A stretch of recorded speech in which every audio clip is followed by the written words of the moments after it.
what you do is you're taking advantage of the very favorable ways some of these airline and hotel programs price things. Hyatt, as an example, Chase is the only bank that transfers to Hyatt. So your Chase points can just become Hyatt points in 3 minutes. I went to the Park Hyatt St. Kitts in the Caribbean. The cash rate of the hotel was $1,500 per night. And you look at how many points World of Hyatt is charging, was 30,000 points per night. That's $300 worth of points for a $1,500 a night hotel. Welcome back to the Retirement Fiduciary Podcast, a place where we have authentic, no BS discussions about retirement planning, investment strategies, and wealth management. Whether you're approaching retirement or if you've already made work optional, this show is for you. Now, here's your host, Adam Koch, President, Portfolio Manager, and Senior Financial Advisor at Libertas Wealth Management Group at libertaswealth.com. All right, everybody, we've got a fun and practical conversation, something a little different this time lined up for you. I've got Colin Stroud here, founder of Go Somewhere, and we're going to be talking about travel, how to save money, and a whole lot of stuff you're going to use when you're looking to take your vacation. So Colin helps high-spending business owners earn as much credit card rewards as possible and redeem points for luxury vacations. But he's not just going to give us tips and tricks and things that can help business owners. This is stuff anybody can use. So just in the past 2 years, he's built an audience of more than 25,000 on LinkedIn by becoming the trusted voice in the credit card rewards and travel space. His content shows people how to stop leaving points on the table and start turning everyday business and personal expenses into memorable experiences. So through Go Somewhere, which check it out, by the way, Colin has helped clients stay in $2,300 a night hotels for a fraction of the cost using points. And he teaches strategies that make dream travel realistic without getting caught in the traps of high fees and redemption costs. So whether you're planning to travel more now or in retirement, if you're trying to stretch your dollar a little further, or if you're just curious about the best way to maximize your rewards, you're about to hear some tips, tricks, and cheat codes that can make a big difference. So Colin, thank you so much for taking some time out of the day to hang out and share some of your secrets. Yeah, thanks for having me, Adam. I'm super excited. This is a great, fun topic. I always say, like, puppies, babies, and travel. Pretty much everyone loves these topics. So I always have like a warm reception when I'm talking about this stuff. It's pretty fun, I'd say. I was going to say, you picked a good career because who doesn't like to talk about travel, right? Yeah. Yeah, exactly. I'm sure you don't use any of the tips in your own life too. You probably just, pay top dollar, right? Yeah. Yeah, exactly. I stay home and never go anywhere. So. All right. So let's go all the way back to the beginning and just talk about, the fact that personally, you're a husband, dad, you're the founder of Go Somewhere. How did you even get into this space? I mean, what inspired you to make this your full-time focus? Yeah, I didn't know that people could do this, or this was a job or a business. I was in a insurance job that was fine. It didn't excite me. I didn't like it that much. And I was getting into travel rewards and credit cards and stuff just personally, like hundreds of thousands of lots of people do that, nothing unique there. But I just kind of realized how much confusion there was and how much noise and how just difficult it was to do well with this stuff as I was starting to do well with it myself and get some good deals and all that. And so I just started posting on LinkedIn about it. And that was 2.5 years ago. And it's basically every day for 2.5 years, I shared ideas, tips, tricks, deals, different things on LinkedIn. And after 3 months of that, I thought maybe I could charge someone some money to talk on the phone because I'm really helping these people. And so I charged someone, I think it was $50, for a 1-hour phone call. And that basically started the business. And so really it's just a consulting business. So people pay me and I get on the phone with them and I help strategize credit card rewards and points. And I help people book trips. So I'll go and find deals for people. And it's been slow. It started as a side hustle. I quit my full-time job and went into this about a year ago now. So I made it almost a year. And it's been awesome. And my first real client really was my parents. They've got a small business and they spent a decent amount of money. And I thought, wow, I could help them. And that's really when I realized whoa, what you can do with a small business owner that's spending 20, 30, 40, 50,000 plus dollars a month. That's where my brain exploded and realized, okay, it's one thing to just help college kids who want to afford a trip, and it's another thing to help these high-spending business owners. And that's really been the bulk of my business now. But I'm really passionate just about educating anyone and everyone. For the business side of things, it makes sense for me to focus on those people. But I'm on LinkedIn. I have a newsletter. I just want to give free education to as many people as possible. And that's one of the reasons I like doing podcasts like this, to be able to share for anybody and everybody, Yeah, no, it's awesome. I think that obviously it becomes a no-brainer with businesses because there's so much to go outbound expenses, so many things Yeah. you can put on Yeah. credit card. But I know that there's lots of people out there, I think of our clients who are not business owners who, if they could, I don't know, get through the weeds and the confusion and the web of confusion that is rewards points. And I know that there's different ways. I don't even understand it. We've got a friend who's very good at it, and we've tried to get on the phone with her a couple times. And I'll be honest with you, I just threw my hands up. I was like, okay, I can't take it anymore. So I've probably been doing all the wrong things with just using points whenever. But I'm really looking forward to hearing all your advice you have for both sides of the fence, business owners and people who are not business owners. But you mentioned LinkedIn. I mean, I didn't know you grew an audience of 25,000 people and growing in 2.5 years. I mean, that's pretty amazing. I mean, what do you think resonates most about the message that you're sending out when you're posting on LinkedIn, for instance? Well, I joked at the beginning, right? Puppies, babies, and travel. Like LinkedIn has been known, to be a little stale. People make fun of LinkedIn a lot. Elon Musk is famous for I think he tweeted like, there's nothing more cringe than posting on LinkedIn, which he might have some interest in another platform, so that's why he's Maybe saying that. just a little, yeah. But, I just feel like I kind of broke through some of the boring stuff that is on there. And I was just this like energetic, tried to be relatively authentic and human person talking about travel and deals. And when I started, there was basically no one posting on LinkedIn about points and miles. And there wasn't like travel at all. Like there's very few travel agents. It was basically me and another guy who's actually no longer even posting.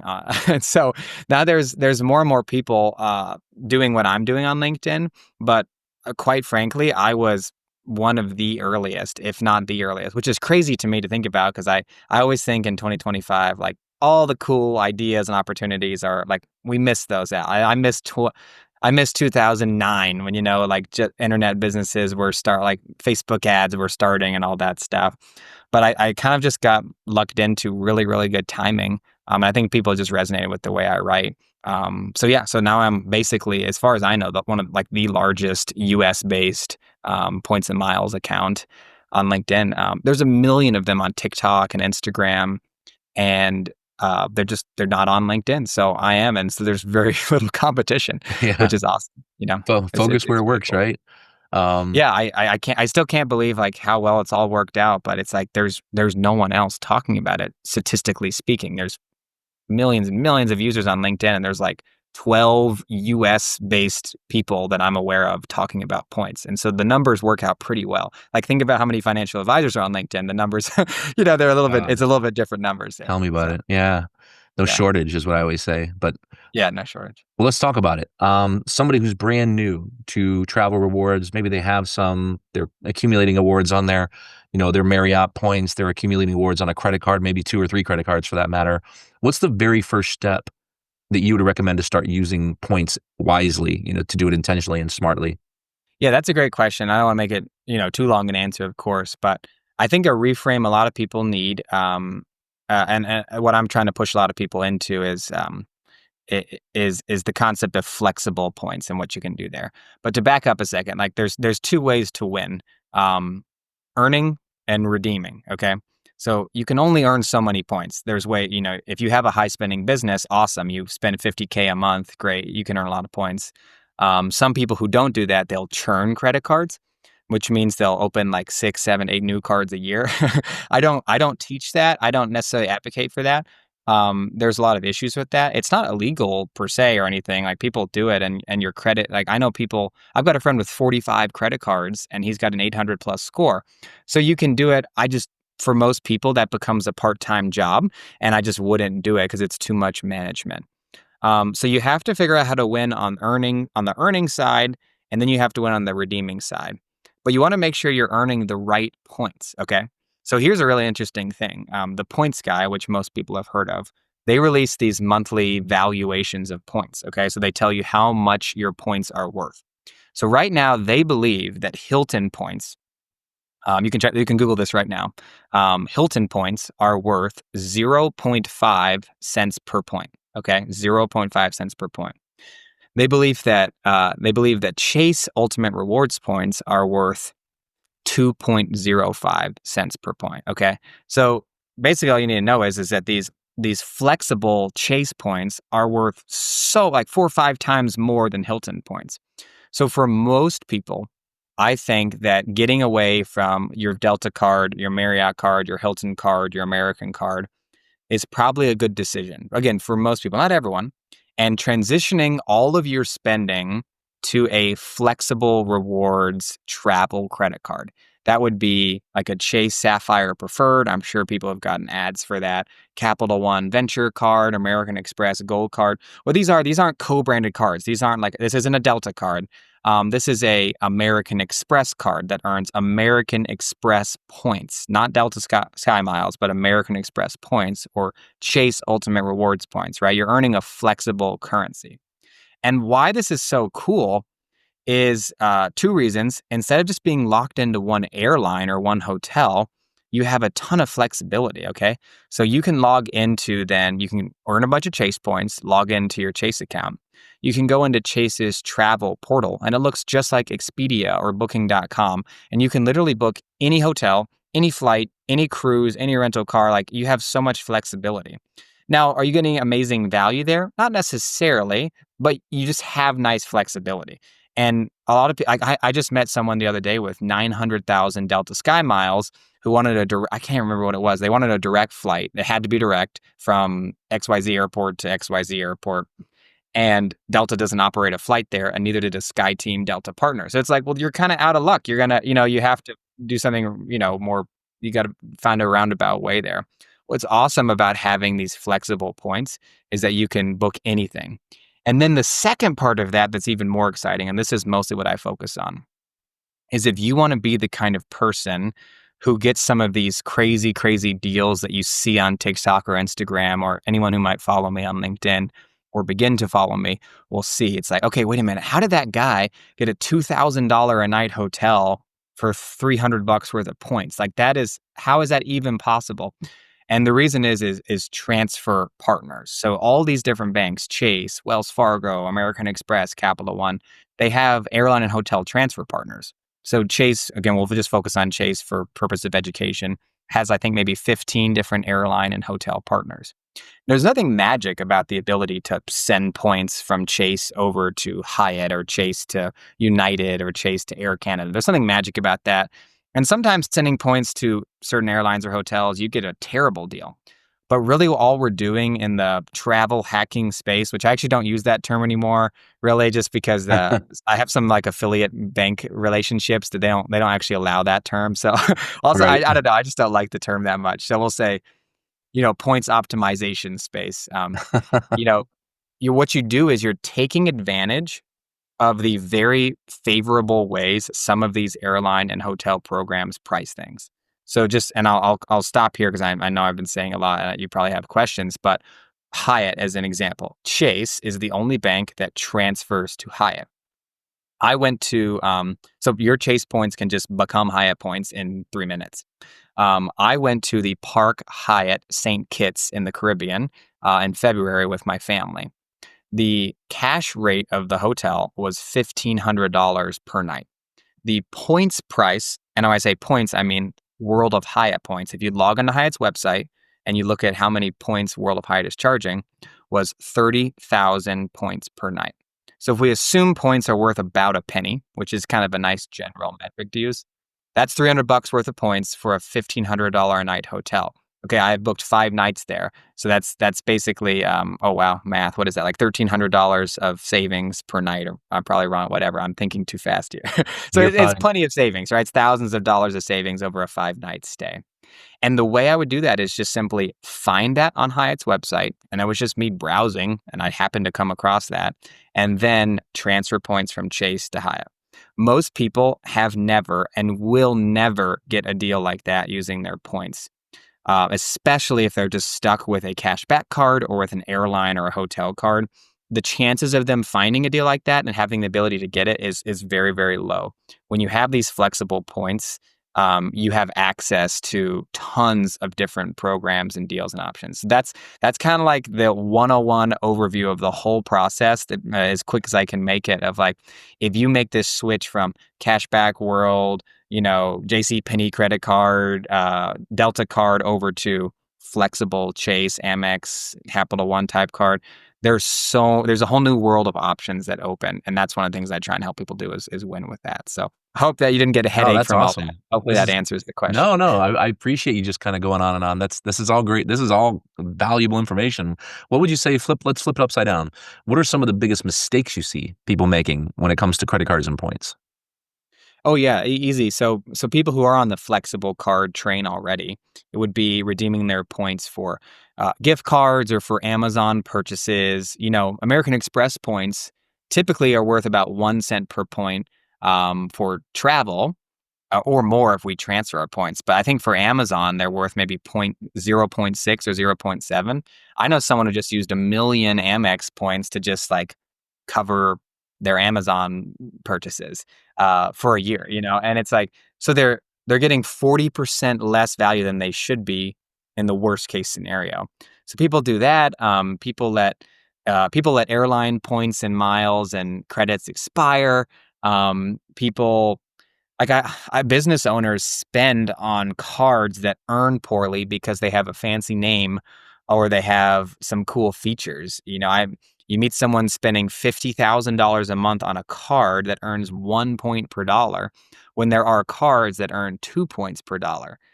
It doesn't take a genius to see how you could earn a lot more points switching there. So I think most people just don't take any time with this stuff, and they don't do a 30-minute audit of what's going on and realize like how much more they could do. But I think the biggest thing is that people do fine earning points. They do fine. The people really, really miss out on the redemption stuff because, like, yeah, you have your friend, you sat down with him or her, and you got overwhelmed and you just didn't do it, and that's fine. I get that, and that's common. That happens with me still too. But if you do take the time to learn some of this stuff, there's tens of thousands of dollars on the line for some of the redemptions you can get. It just takes a little bit of legwork to get there. So that's Yeah. some of the mistakes people make. What about retirees? We'll just take a segment of the population here. So retirees, many of them dream of traveling more, but they worry about the cost because many are on a fixed income, it's Social Security, maybe a pension if they're lucky. Of course, maybe they're taking systematic withdrawals from their portfolio. But how can travel rewards help people on fixed incomes or those who want to stretch their retirement dollars further? So let's speak to non-business owners for a second. Yeah, I mean, so this stuff works at any level of spend. So let's say you have a retiree who spends, I don't know, is $6,000 a month fair? Is that low, high? I don't know. Yeah, I mean that's about right. Yeah, Yeah, so $6,000 a month. Let's say they put that on a Chase credit card, and they end up earning about around. Let's say they end up earning about 10,000 points per month. Okay, we don't need to get into all the details of that. Let's just assume they can earn about that with quote unquote normal, not crazy spending. So that's 120,000 points per year. Okay, so is that a lot of points? No, like you can't do that much. You can't fund 7 amazing 5-star trips. But let's just go back to the example I shared about St. Kitts. Okay, so how many points a night was that hotel in St. Kitts? It was 30,000 points per night. Again, Chase points transferred to Hyatt. So this retiree couple, whatever, they spend 6,000 a month. They get 10,000 points, 120,000 points a year. That would get them 5 nights at this hotel. Now, if each night costs $1,500, well, I can't even do that math in my head. It would be what is that, like $8,000? Again, I'm so bad at oh, that you're math. fine. Let's just say they get Yeah, $8,000 of value from their $6,000 a month of credit card spend. When you do the math, and you can have ChatGPT run all these numbers for you, the effective return on spending they're getting there is exceptional. It's like 4 or 5% or more. And so, yes, all they got was a 5-night stay from their whole year of spending. So the options are obviously less, available, which is one of the reasons I like to focus on business owners. But if we just look at the cash value of what these retirees got, they got an $8,000 luxury hotel stay for their normal spending. That's pretty good, and it's definitely more than most people are getting. Now, I know I've heard of retirees who are doing the credit card churning thing. Again, I don't necessarily advocate for that, but yes, you could certainly do that in retirement. I don't, the banks may look less favorably on the fixed income thing, but a lot of the time they're not really going to care too much. So that would be an option. But even if you're just spending a relatively low, normal person amount of money per month, there are some pretty cool things you can do if you understand the redemption stuff. Well, I think a lot of people, especially when they're retired, they're happy to take, one big nice vacation per year in between a modest hotel, flights if applicable, food while they're there, which I always tell people to be careful with food because it's not like you don't eat at home and you do eat when you vacation. You're still eating, right? You just might eat out a little bit more. But let's just say it's $5,000. If they get a 5-night vacation period, that they don't have to pay anything for the hotel front on the hotel front, then all they have to do is get there and get back and maybe spend a little bit more on food. And that doesn't even account for the fact that it's not just any hotel, but it's a $1,500 a night hotel in your example. So, Yeah. but I did have a question. Would you say that there's a difference between using points for luxury versus using them just to save money on everyday trips? Yeah, I would say the arbitrage opportunity on luxury hotels and premium cabin flights is much greater than it would be on a normal hotel. So when I say arbitrage, I mean the points price being low and the cash price being super high. That gap is where like I get excited and other people in the points row get excited because that gap can become enormous. But on a more normal place, like just say I don't know, like even a hotel in Destin, Florida. Like Destin's awesome. There's not really any there's no Ritz-Carlton in Destin. There's no Four Seasons there. It's like nice, but nothing crazy. You can use points that you can get a hotel in Destin, Florida on the beach, but the arbitrage opportunity will not be as high because it just is less expensive of a destination versus Turks and Caicos or St. Kitts or Cabo San Lucas. You know what I mean? So yeah, but your points could arguably go farther in terms of number of nights or number of flights.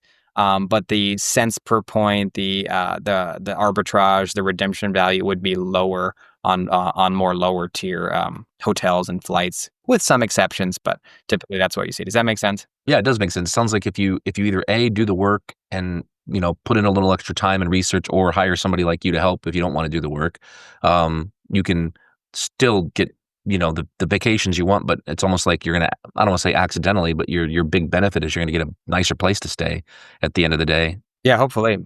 Yeah. That's one of my goals is just to level up. So if you can't afford any travel, let's afford some travel. It might not be that nice. But I don't really talk to those people anymore. Now it's like, okay, I'm affording the the JW Marriott. How do I afford the Ritz Carlton? Or I'm Yeah. affording the Ritz Carlton. How do I afford the Four Season? You kind of go up the totem pole like that. Just kind of level up one. I'm affording premium economy. How do I afford business class? Whatever your next level is hopefully you can use points to get you there. But that's going to depend on your preferences, your income, your all lots of different things. So it's different per person. How do you recommend choosing which credit cards or programs to focus on? I know you've already mentioned a couple that you don't recommend, hotel specific cards or flight specific cards, say airline cards like United Card, Delta Card, some more agnostic cards, but any specifics that you do recommend? Yeah, so there's only a few that allow to flexible card point systems that transfer to airline hotel partners. So you have Wells Fargo, Citi, American Express, Capital One, and Chase. So right off the bat, there's only so many cards within those five banks there that are travel focused specific cards. And what I think you should do is look at two things. So look at spending, my personal spending and my travel interests, and hopefully we can find something that aligns the two. So like I live in Fort Wayne, Indiana, a small airport. I can drive to Detroit, but I don't like doing that. American Airlines happens to have great deals all over the place out of Fort Wayne. So I can say, okay, I'd be really like to have access to American Airlines. Which of the five major banks transfer to American Airlines? Well, only Citi does. Okay. So that makes a really good argument for me to have a Citi card. It's like, well, okay, well, let me think though. How do I spend? I spend a ton of money on groceries because I have two little kids and I try to be physically active and spend a lot of money there.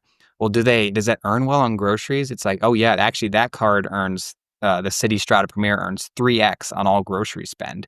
It's like, okay, that's good. So you see an alignment there. You see one of my biggest spending categories earns well and it transfers to one of the airline programs that makes the most sense for me personally to get my family from Fort in Indiana to the Caribbean, to Mexico, to Florida, to California. And so you basically do that. You align your travel interest preferences with your normal spending habits, and hopefully a card comes to the top that makes the most sense for you. Um, ChatGPT is a really good resource to plug all that info in and say, here's what I like to travel, here's what I do. I spend this much money, I spend on these things, and say, okay, of these 5 banks, which one of their cards would make sense for me? I offer that as like a consulting service. ChatGPT can get you pretty far though, and you have to trust. Some people don't like to trust it, and you might get some weird stuff from it. You never know, but it is a good resource to aggregate all your information and help you make a good decision.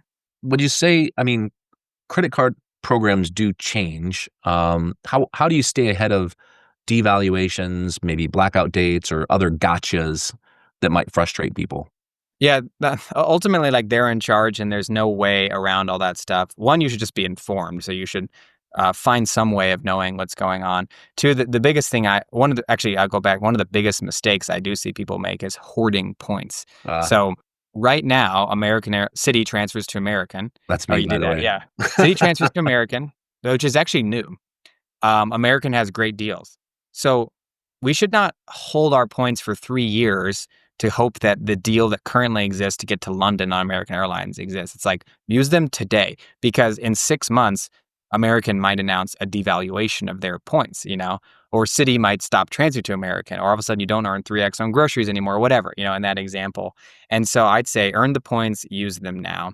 And in terms of blackout dates and all of that, that's again another reason to have a flexible currency over a specific hotel or airline currency because you now have more options. If there are blackout dates for the program you're interested in, you have 14 other programs to look at, or you can still book through a travel portal. So in that sense, with the flexible points, you're able to avoid that a little bit more. But that's always going to be a thing, unfortunately, as is peak week travel, Thanksgiving week or the week after Christmas, they gouge points and cash prices. There's really no way around paying top dollar if you're trying to travel on one of those peak weeks. And that's just life. So sorry. That makes sense. Yeah.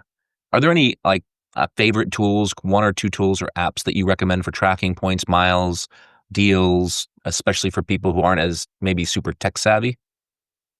Yeah, so the Daily Drop, I'll say it again. They Okay. have an amazing newsletter. It's my favorite newsletter. It comes every single day, Monday through Friday to your inbox. And it's just like basic, fun, cool, simple points and miles, tips, tricks, tools. I have a newsletter, but it only comes out once a week because it's a lot of work for me. So theirs is really good. They've got a YouTube channel. They even have a free online course that's really, really good. So I definitely recommend checking out Daily Drop. If you Google it, it'll be the first thing that comes up. And then in terms of finding points deals using these like transfer partners I've talked about, there's a cool website called point.me, M-E, like me. Okay. It's basically it's like Google Flights for points. So you can type in, Boston to London, and then it will show you all the different ways to use credit card, airline points to book that flight using points from Boston to London on a specific date, or you can do a wider search. It's about $15 a month, I think. I pay for it. I just can't remember. So maybe it only makes sense to get for a month or two if you're searching, but that's a great tool for anybody to do. And when you get down to the booking part of it, they will give you a whole video instruction of how to do it. So it'll be a whole Oh, video of wow. like, okay, log into your Chase account, transfer your points to Virgin Atlantic. Make sure you click this and click that, and then you can log into Virgin Atlantic and book your flight from Boston to London. It's really, really great tool. It's for beginners. It's so valuable. I'm a huge fan of that. So definitely check those two things out. Those are great. That's great advice. I'm going to check them out myself. Can you share maybe, what like your favorite success story that shows what's possible when you get this right? I mean, and maybe take out that anomaly that's just off the wall crazy, but something that you think can happen pretty regularly, a favorite story? That's fun. Yeah, I mean, there's so many good ones. Probably what maybe maybe share two quick ones, or the first thing that comes to mind that is still the craziest thing is I have an awesome friend who had already had a couple kids and then fostered and then adopted even more kids. So he now has 9 children. Okay. Wait, sorry. He has, yes, 9 children. Yeah. I'm trying to remember to keep Wow. track. And they have family in Norway, and they ended up finding an amazing points deal coming home. So they flew their entire family of 10 or 11 or whatever it was in business class on the lie flat seats home from Norway back to Atlanta, which is just like crazy. And I was able to help them find that. So like that's one end of the spectrum. The other end of the spectrum, like this is just a really meaningful story to me, is and he's a high spending business owner, owns a construction company, and it took hundreds of thousands of points to do that. The other end of the spectrum, though, is a guy who reached out who had never left the state of Ohio. Okay. He Wow. has never traveled anywhere, like not even left Ohio. Like very simple couple. They've got 2 little kids, like nicest people. It's just not part of their family culture to go anywhere. So he reaches out and had seen my posts, gotten a Chase card, okay, and had earned a sign up bonus, and then had just been putting their normal like $5,000 of family expenses per month for about a year, and had earned enough points then that he reached out and said, "Hey, would you help me with a trip? We want to do like our first ever family trip." And so I ended up finding them United flights out of Cleveland. And then they're doing 6 nights at the Hyatt Regency Coconut Point, which is a really nice resort I've been to just outside in Fort Myers area in Florida. Again, very nice place, $500 to $800 a night hotel. So this couple with their 2 little kids, I think they're going in January. First ever trip. They've never left Ohio, never been on a plane, and they're taking these, direct United flights and staying at the hotel. It's all covered with points. They just need to pay for food, and I believe they even had enough points left over for a rental car. So it's like it's really simple, but anybody could do that. Like just a simple strategy. They just got one Chase card, built up points for a little bit, and now they're going on this trip. So like those are 2 ends of the spectrum of like crazy luxury and simple. Yeah. But I love that like it's really possible for anyone to win on those whatever side of the spectrum you fit onto. Yeah, that's awesome. I love that you shared one from each side of the section too, because I think that there's people from all walks of life, and I guess it doesn't surprise me. I know some people who never left the state of Ohio as well. I'm in Ohio, so Okay, cool. yeah. I But mean, it's anyway, so great. Why would you ever leave Ohio? Yeah, easy now, easy. yeah. um, I guess this might be a tough question to ask, but I mean, if someone listening or watching could only follow one simple strategy, they don't want to get overwhelmed. Is there one thing that just kind of nags at you, one pet peeve you have, or one strategy that just if you just did this and that's it, what would it be? That's a great question. Yeah, I think the whole world of finding points deals can be very overwhelming to people, and choosing a credit card. But and again, I've kind of harped on Chase here. One of the reasons I talk about Chase a lot is because it's the biggest program, and so most people have it. So if I'm talking to a group, it fits for a lot of people. But also, I just like Chase, and I focus on Chase. I would say for the very most basic thing, assuming you like nice hotels, and that's a thing that you get value from, you could put all of your spending on the Chase Sapphire Preferred card. Get that card, put all your spending on it, and don't think about any of the transfer partners. Don't let that overwhelm you, except for World of Hyatt. Currently, World of Hyatt, in my opinion, may be the very best hotel or flight program that exists. So literally just get Chase points and go to World of Hyatt's website and spend 30 minutes playing around looking for hotels, and you'll all of a sudden realize like the cash prices are always here and the points prices are always way down here. So if you're listening, I'm saying the cash prices are high, points prices are low, which equals a deal. Okay, that there's an arbitrage there. So I'd say points and miles for absolute dummies, no offense, or absolute beginners is just simply earning Chase points, transferring them to Hyatt, and booking really nice Hyatt hotels. Again, there is a million more things you could do with points. But if someone said, like your great question, if there's only one thing you can do that's easy and they'll get you an amazing return on your spending and great value from your points, I'd say that.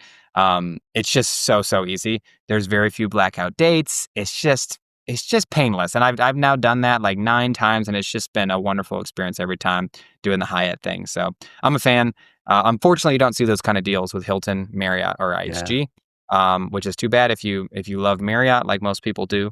But that's the answer. That's my answer. So hopefully that's helpful to people and distills some of this craziness down to one practical solution for you. I love Marriott for like, going to the families in Cincinnati and staying overnight, Christmas or something, or like a quick night or two when we have to go somewhere like on our way to Florida and we're driving, let's just say. But um, I've stayed in some amazing Hyatts before. The most recent one being in Jeju, which is an island off the coast of South Korea, and it was Okay, just cool. absolutely amazing. So there's lots of awesome Hyatt hotels out there. Not that people don't think that Hyatt's a great brand; it's an amazing brand. But anyway, well, thanks so much, man. I really appreciate you sharing all this. I know we don't have all the time in the world. I could talk to you for another 30 minutes. That's funny. Yeah, But no, I'm always happy to share it. Super, yeah, great to be on. Thank you so much. no, thank you. So that's our time for the day. If you'd like to get a hold of Colin, if you want to hire him for help, you can find him at his website, which is gosomewhere.world. So it's not .com, it's gosomewhere.world. You can also find him on LinkedIn, obviously. I don't know why you wouldn't connect with him on LinkedIn, but you can find him at Go Somewhere. If you just type in Go Somewhere, no spaces or spaces, doesn't really make a difference. He's also going to give us, in the show notes, you'll see a link for a free guide that he's going to give away to anybody who clicks on that link, goes to his site. You'll be able to download the guide and check that out. I would encourage you to sign up for his newsletter as well. But you can pick up that free guide. It'll show you 2 to 10 times more value from the posts that he makes, as well as, again, all this will be in the show notes. So you'll also find all the links, contact information in the show notes as always. And I always say there's thousands of podcasts out there, and you chose to give ours a listen today. So thank you so much for tuning in, and we'll see you next time. We hope you enjoyed today's episode. If you like a second opinion on your retirement plan or investment strategy, please head over to libertaswealth.com. This podcast is for informational purposes only and should not be considered as legal, financial, tax, or as a basis for investment decisions. Always consult a certified financial planner or a fee-only fiduciary advisor before acting on any ideas discussed.